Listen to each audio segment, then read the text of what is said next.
perimeter fence in the meantime to protect citizens from wayward pachyderms. The ministry is to request funds from the cabinet to enact plans to address the issue of elephant encroachment.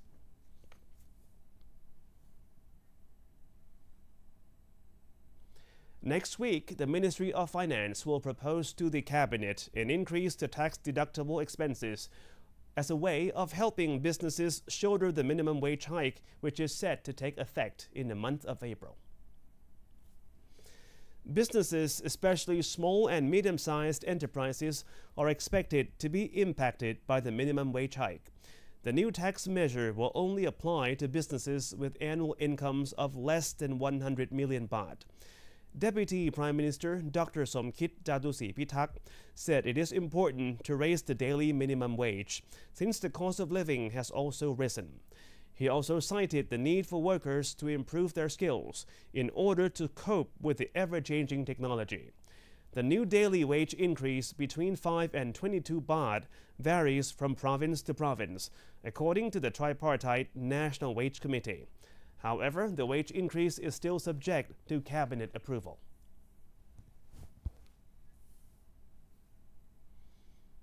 Thank you very much for watching. For more information, please visit our website at thainews.prd.go.th/en. My name is Nat Nakavisut. สวัสดีครับ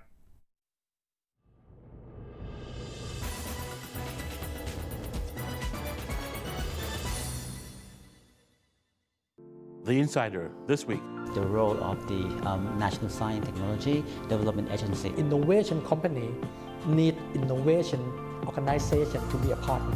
The government places particular importance on the EEC. If you want to overcome the middle income trap using innovation, we have to promote a new industry to Thai people. What about the startup and SME?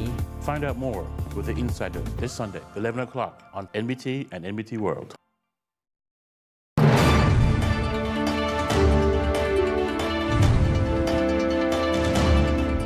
While Thailand has made progress in promotion and protection of human rights over the past few years, report on labor situation in fishery industry of Human Rights Watch ignored position development and efforts undertaken by the Thai government over the past few years.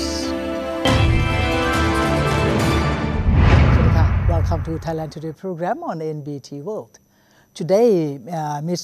Butsadi Santipitak, she's the Director General of the Department of Information and spokesperson of the Ministry of Foreign Affairs. She would talk with us about why the Thai government had to dismiss the HRW's Human Rights Watch report, and that Thailand would continue to promote and protecting human rights in line with the international obligations. Sawadee Well, welcome to Thailand Today program. Now, before today, it's so important that we need to invite Madame DG here, because we're talking about report on the labor situation in fishing industry of human rights. But before that, because we have a lot of our audience in foreign countries, lay a little bit down. What situation are we? Are we still jello? And what does jello means what? Mm-hmm. Well, thank you very much for inviting me to be on this program. Thank you. It's always a pleasure and honor to be on Thailand Today. Thank you.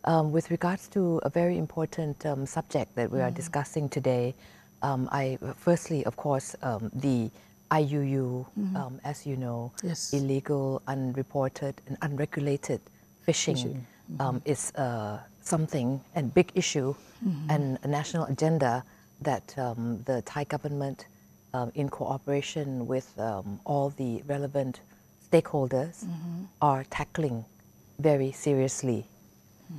As you know, the European Union, they have issued a yellow card, meaning the status of non-cooperating countries on certain aspects. And the IUU, it's a measure, a policy by the European Union to deal with sustainable fisheries management. And of course, Thailand, we are a major exporter of seafood and processed seafood products to the European Union. The total value of exports is around over 4 billion baht. As such, it's a very important industry for the economy. And of course, agriculture, particularly fishing, the fisherman's life is part of the traditional Thai way of life. So therefore, the exports of seafood products is very important. The issuance of the yellow card is, of course, something that we have the status, but we have been working very closely with the European Union, together with other NGOs, the international labor migration, to tackle sustainable fisheries management. There are different aspects to the IUU regulations issued by the EU, but one aspect which is related to the fishing industry is the labor aspect. So with the issuance of the Human Rights Watch report, talking about forced labor and the fishing industry is one aspect related to the fishing industry, but the IUU itself, or the yellow card, the EU says that the yellow card is addressing sustainable fisheries management, but the Thai government, we do recognize that labor is a very important aspect in the fishing industry. And we have been very determined, especially this government, since 2015, the Prime Minister has put it on the agenda that it's the top priority to deal with IUU, and of course to deal with the problem of migrant workers. How do we put everything according to international standards, the aspects of the legal frameworks, and how do we improve our own. The Human Rights Watch report has said that the EU should continue to give Thailand the yellow card based on the labor-related matters relating to IUU. Whereas, as I mentioned, the IUU, the yellow card, deals with fisheries management. But of course, we recognize that labor is a very important issue in this aspect. Well, we all know that labor is supposed to be heavy work. So definitely, once working in the labor field, you definitely have to deal with such heavy work. So what kind? I have read this. What you call it? Allowed me to read this hidden chain. This is too strengthening, because that bad. I mean, being a Thai, we never heard that much being harassment, something like that, forced labor and rights abuses in Thailand, the fishing industry. Is it is too much? Yes, on the general picture, the Thai government is of course addressing, since November, human rights improvement situation and standards is labor aspects relating to the fishing industry. Some of the concerns made by the Human Rights Watch was that the workers, the fishermen, were not able to keep the pink cards.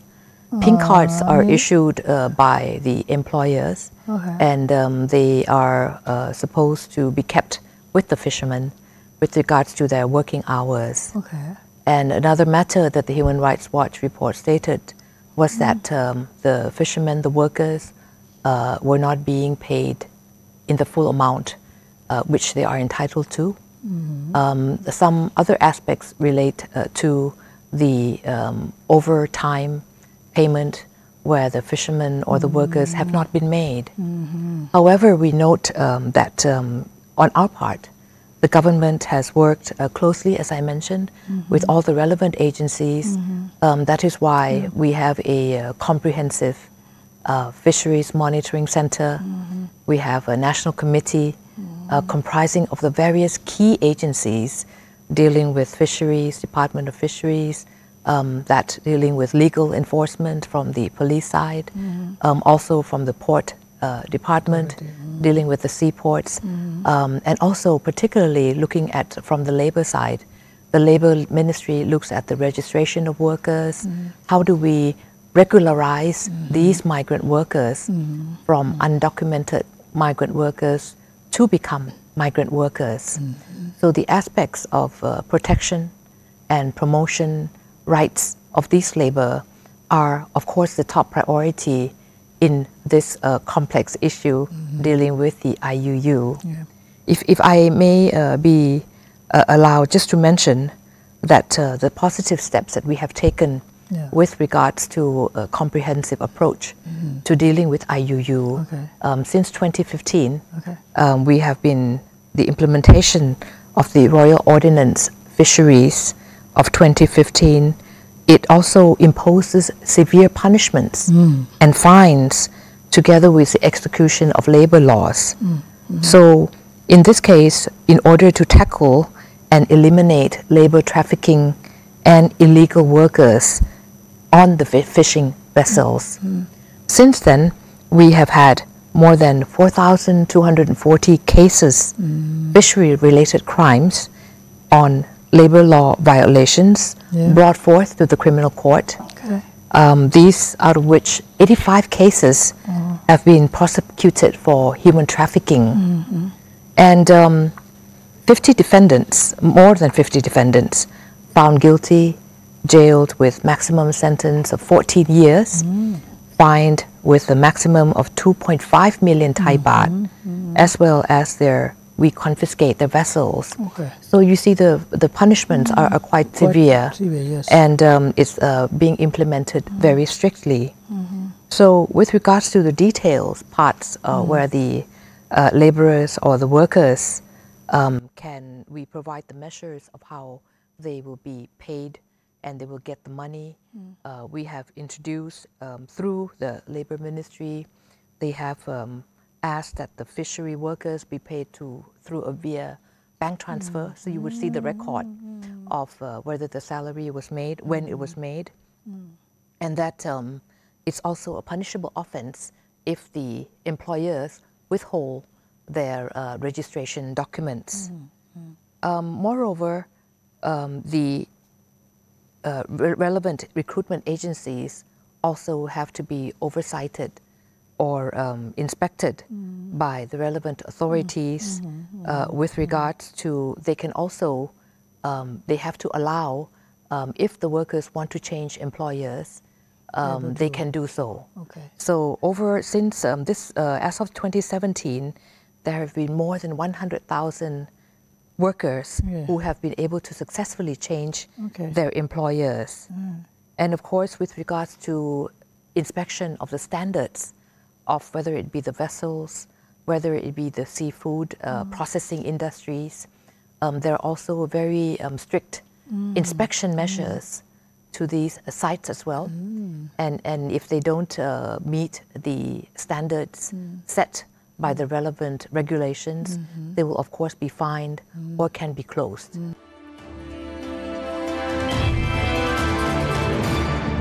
Particularly the civil society organizations and the NGOs, including Human Rights Watch, which we have invited to come and do the consultations with us.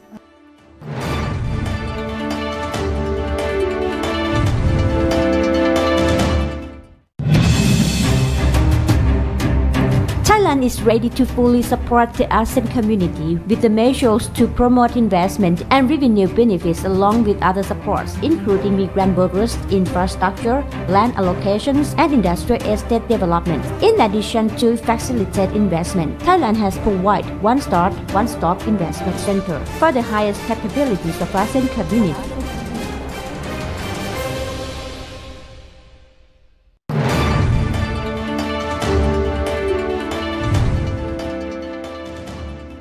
But that is domestic punishment, domestic handling. How about, I believe that Ministry of Foreign Affairs has issued the main statements, one of the main significant statement. Is that a statement? Or, yes, we have, with regards to the Human Rights Watch report on the labor-related aspects to the fishing industry, the Human Rights Watch issued the report at the European Parliament on the 23rd of January. At that launch of the report, our ambassador and permanent representative of Thailand to the European Union, Ambassador Manasawi Srisodapon, was also present. Okay. At the launch, the EU was also present by the Director General Mare, which deals with environment and marine fisheries. Yes. And also the Directorate General on Employment, together with ILO, other NGOs, and press officers. Okay. The ambassador was able to explain what we have done Yes. in the 2017, which has been significant progress made, and we therefore denied that the Human Rights Watch report should make these alleged accusations on the labor standards. And we found that because at the launch there was a video clip on the interviews with the migrant workers as well as some related NGOs. And we found that those information date back to 2015 and much earlier. But the report did not take into account what has been done in 2017, late 2016, late 2017, where, as I mentioned, we have given a lot of data and statistics at the launch of the report. So late that evening, we also issued a statement by the Ministry of Foreign Affairs, and this was in collaboration with all the relevant Thai agencies dealing with the IUU on this matter. And moreover, another important part is that since we have placed high priority in tackling the IUU matter, and on the 23rd of January, Minister Don Pramat Vinay, the Minister of Foreign Affairs, he has written a letter to the European Union Vice President of the Commission, and also she is the High Representative for the foreign policy and security policy, to keep her informed as well of what we have done with regards to IUU and the important aspect relating to the labor protection. So this is what we have done together, both in terms of making sure that the relevant stakeholders understand the progress made, significant progress made, and our commitment that we are determined to tackle, to address the issue effectively, because this in the long term, in the long run, is of course better for the whole fishing industry, both for the consumers, exporters, importers, the workers themselves, and everyone related. But it requires a lot of concerted effort, continuous hard work by all concerned. I believe that there are two reports from the UNHCR or whatever, or Human Rights Watch, that one is generalized to the world, to the rest of the world. One is particularly to Thailand. So why to Thailand? Because there are many countries who they are doing business of the fishery. They should be more less advanced and all that from than Thailand. There were two Human Rights Watch reports. One was a report which we had discussed earlier relating to the fishing industry, and one is the annual general report, 2018, regards to the human rights situation. It's on every country. It's an annual report that comes out around this time, and of course there was a report released recently last week by Human Rights Watch on Thailand. We note that the report came out. With regards to the general report, we were quite disappointed that the report did not take into account the various developments which we have taken, both in terms of our commitments to the international legal instruments, our developments and actions taken by the relevant agencies to become parties to key instruments that we are looking into. Moreover, together with various stakeholders, we want to mainstream human rights into the national endeavors, legislations, the work that will encompass all groups of life, meaning no one should be left behind when it comes to protection and promotion of human rights. Secondly, there was a concern with regards to whether the offenses under the jurisdiction of the military court, whether how that's being prosecuted. In this regard, the Prime Minister, the NCPO has also taken into the comments made, and the measures and restrictions have been somewhat relaxed. So the offences have been transferred to the Judicial Court of Justice, and if committed on or after 12 September of last year. And other examples include the Draft Act on Prevention and Suppression of Torture and Enforced Disappearances, and the Cabinet approved in principle, and the Legislative Assembly last year already, NLA already deliberated. So this act is under review, and of course when it's completed, it will be done for public hearing as in line with the Constitution. And of course, it's also important not only to impose or enforce regulations, we also want to have a component where there is a committee to receive complaints and investigate allegations on torture and enforce disappearances. So this is an important development, I think reflects the transparency and the open communications between the public agencies and those concerned. And an important, very important aspect, I think, which can be explained on the general path of the national agenda, and also relates to the improvement of labor standards, addressing and protection the legal migrant workers, legalization of workers in our country, is the aspect of business and human rights. The Prime Minister has given his priority as well, and we've worked together with the private sector and also with the various CSOs to ensure that on the employer's part, whether they be big companies, small companies, they have to take into account human rights when dealing with business transactions or opportunities. That is, the government also had helped the migrant workers and all correct. that too. Yes. Your statement to kindly have your statement to affirm that Thai would continue to promote and protecting the human rights. Yes. Well, the situation on the human rights in Thailand has improved, and the government is of course determined to make every effort to address this issue according to international standards. We'll be making regulations to ensure that the laws and measures are in place to be able to implement them. And secondly, with regards to the IUU and the labor-related aspects in the fishing industry, of course, this is, again, as I mentioned, a commitment, a determination of the government's joint efforts with all the relevant agencies. We will continue to work with the EU. We will continue to work with the ILO, the NGOs, the CSOs, all the stakeholders to ensure that the fisheries management, the fishing industry will be sustainable and managed according to international standards for the long-term progress and benefits of all. Thank you. Wish you all the best, ma'am, for what you are undertaking.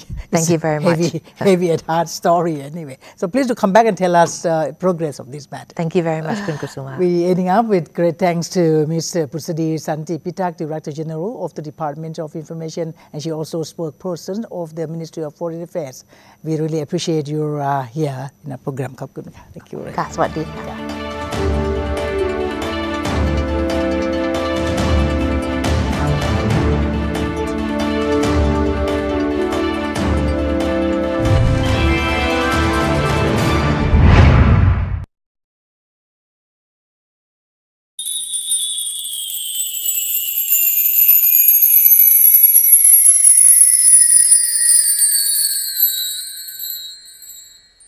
Asian society.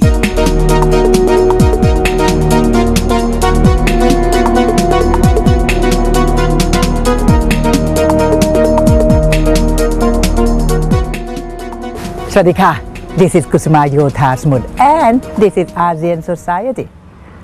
Mon people have had an integral part in the history of Thailand for a long time. Over the centuries, they were warriors in battle and accomplished artisans and craftsmen in time of peace. Religious and with a strong sense of ethnic identity, they are strict followers of Buddhism and frequent keepers of old traditions and culture. The ethnic monks in Bangladesh are respected for their love of traditional culture, the way of life, and the way in which different generations share the same beliefs, bond together and are keen to go back to the future to retain their cultural distinction.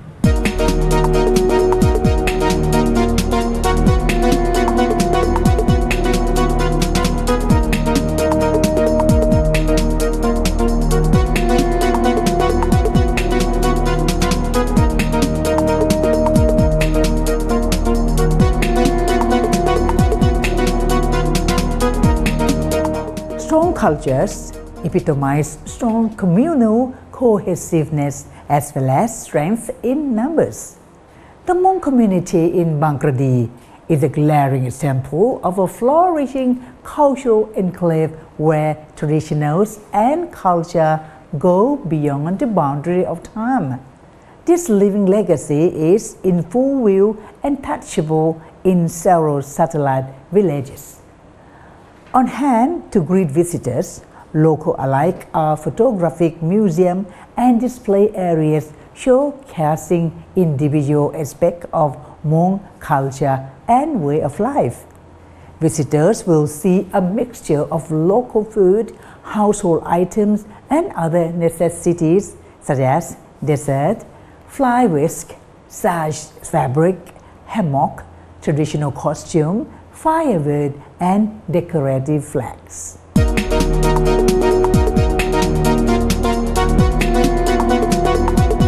Full moon days are the perfect time to visit Bangladesh, as visitors can join a large crowd of local merit makers who are out in force at dawn at Wat Bangladesh, a Buddhist temple that is the sacred place for worship. Hmong people are known of their deep religious faith, and the sight of the overcrowded main hall is a memory not to be easily erased.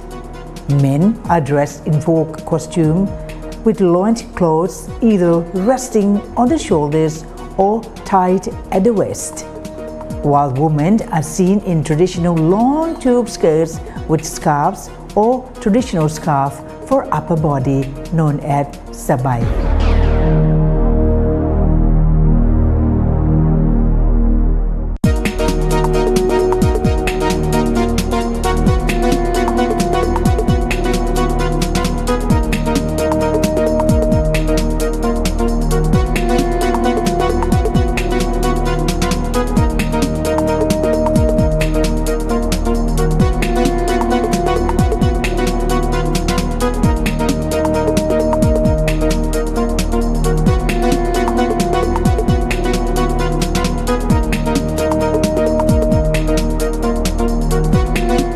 Giờ hôm nay nọ tờ hôm nayจะอปดอะไรมาเราบีกราคากนามอนฟันบางกะดีครับที่นี่นะครับเป็นศูนย์ศิลปะวัฒนธรรมมอญบางกะดีเป็นแหล่งรวบรวมเข้าของเครื่องใช้และเป็นที่ศึกษาเกี่ยวกับเรื่องราวของวัฒนธรรมประเพณีและความเชื่อของคนมอญครับที่นี่นะครับได้จัดแสดงเป็นแหล่งเรียนรู้นะครับซึ่งจะจัดเกี่ยวกับเรื่องราวของพิธีกรรมประเพณีและความเชื่อนะครับแล้วก็ให้เห็นถึงเข้าของเครื่องใช้นะครับของคนมอญตั้งแต่ในอดีตจนถึงปัจจุบันนะครับแล้วก็ยังมีเรื่องราวของคนมอญจากรัฐมอญในประเทศพม่าที่มาจัดแสดงด้วยอย่างเช่นในนี้นะครับก็จะมีเรื่องราวเกี่ยวกับเรื่องประเพณีของการนับถือผีซึ่งเวลาลำผีเขามีขั้นตอนยังไงบ้างนะครับหรือว่าเรื่องราวของประเพณีของการบวชนาคของการทำศพของการแต่งงานแม้กระทั่งเกี่ยวกับเรื่องอาหารอย่างเช่นข้าวแช่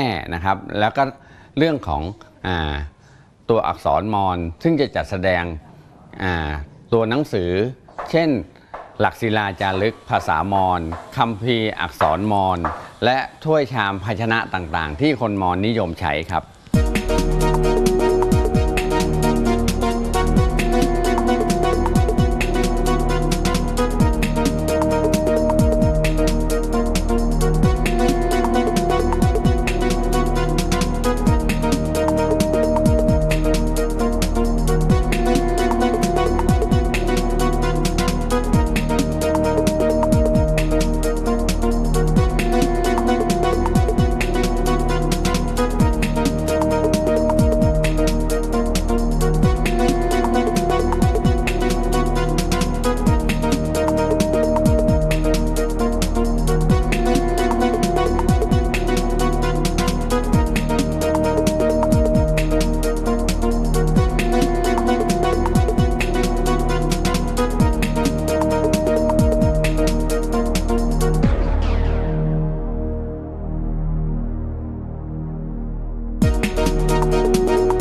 คุณทวัฒน์ พงษ์ มอนดะ was the founder of Mon Bangkradi Arts and Culture Center, which received visitors in 1995.